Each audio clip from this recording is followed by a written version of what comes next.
Hi guys, in today's review we'll be on this Hornby Thompson Lner in the Lner livery. This has been out for a few years. It's quite a nice locomotive. I thought I would review it because it's something I've not reviewed, I don't believe, on my channel in the past. So let's see what it's all about and let's get into the video, shall we?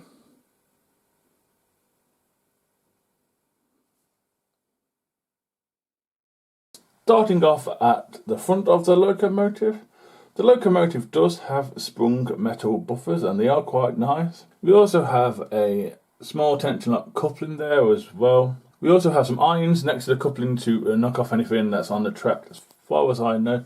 Moving up, we do have a chain, a 3 links and a hook already applied. We also have a vacuum pipe as well, part red, part black. We have red buffers with, I believe, white lining. We also have the number of the locomotive, which is 9001.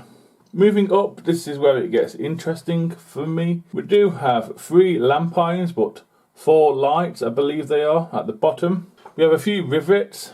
Then we have a step on the smoke box door with a separately applied dart. We also have some other stuff on there that I can't make out what they are. We also have a handrail and a lamp iron, and right at the top we have another light, I believe, and we have a chimney too.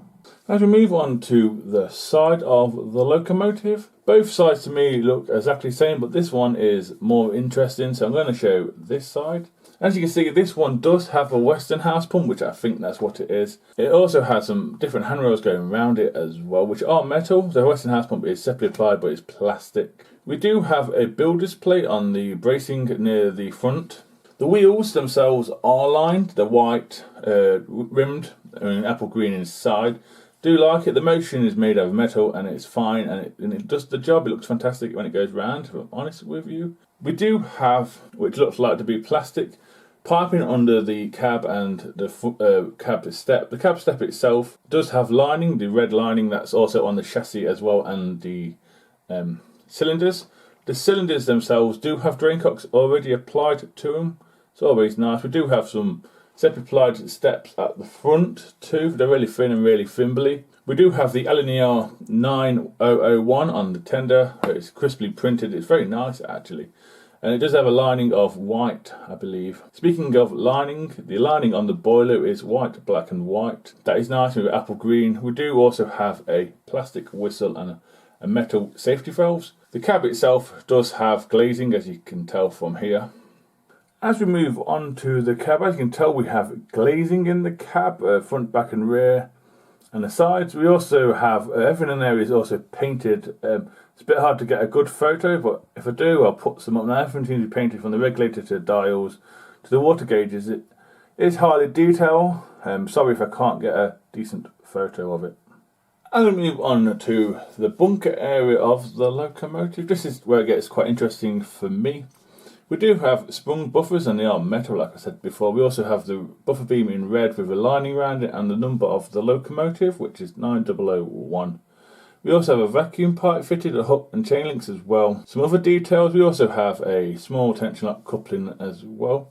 We also have a ladder going up, which I've not seen on many tender locomotives. We have some more piping for the lights and lamp irons, I believe, as well, which are green, not black, but it still looks the part.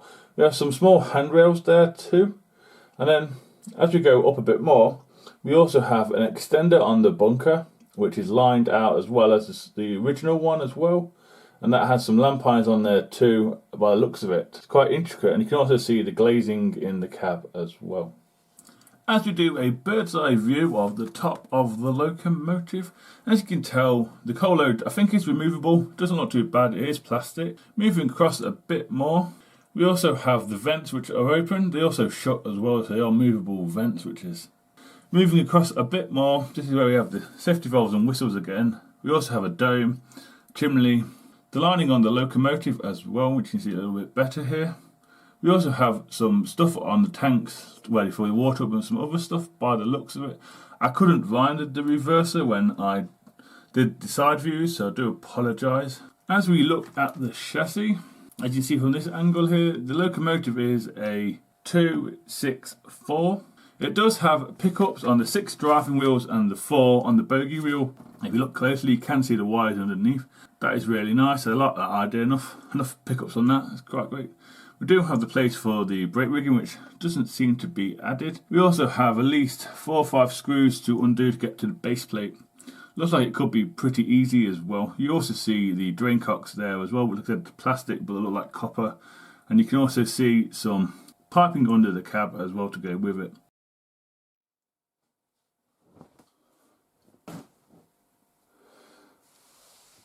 So yeah guys, that's it on the tracks. Next up will be the usual points test and second radius. I am unsure what we'll do on these points and what we'll do in second radius, being a big locomotive, but we'll soon find out, so here goes.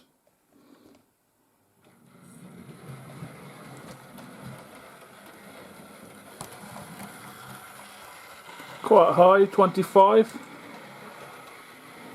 and fast as well.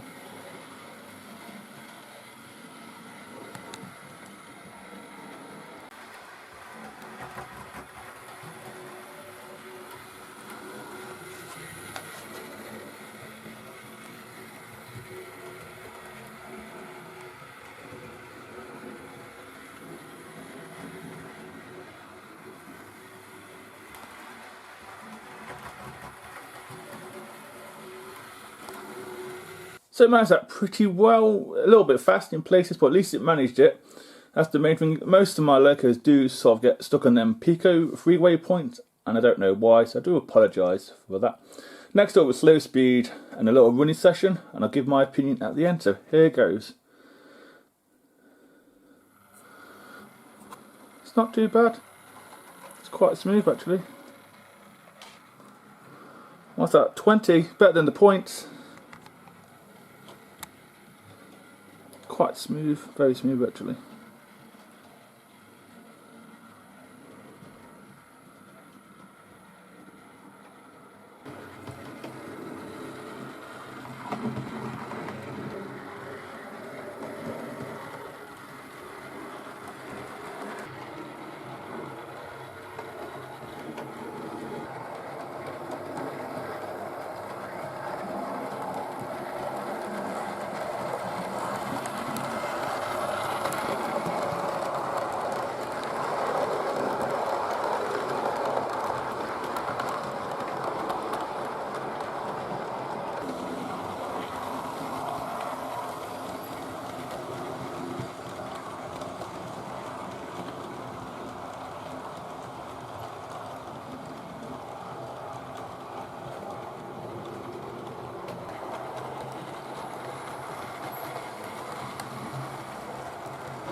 So yeah guys, that's the end of the review.